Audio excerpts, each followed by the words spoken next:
anh vô hiền anh diêm rắn dịch khang mô mi nâu tu thâu khăn ngô năn nung na bôi ba man anh tu cần chan cha mùa bôi bay sân nga tròn tu đinh khi sáng nhìn đầu cần xin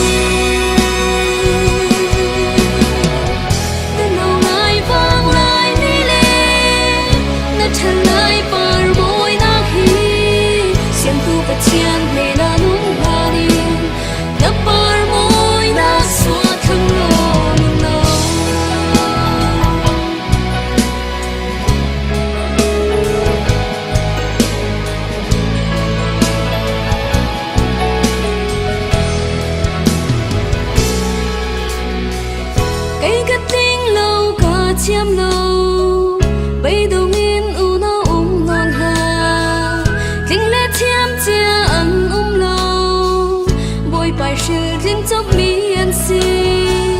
mô miền đâu nát thấy tốt xoay tuần thăng lô chan ăn liêm là na chẳng thà ra bội ba in pi in xoay tình ở phố lắm ở cột nêm tê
khi sáng luôn làm tu chu ni tìm tìm mai trên cross bùi nấu lại nôm nạc đàn xa ni anh nằm niềm tiếng khi đúng anh thu mô mi nâu tu thâu khăn ngô năn nung nàng bôi ba man anh tu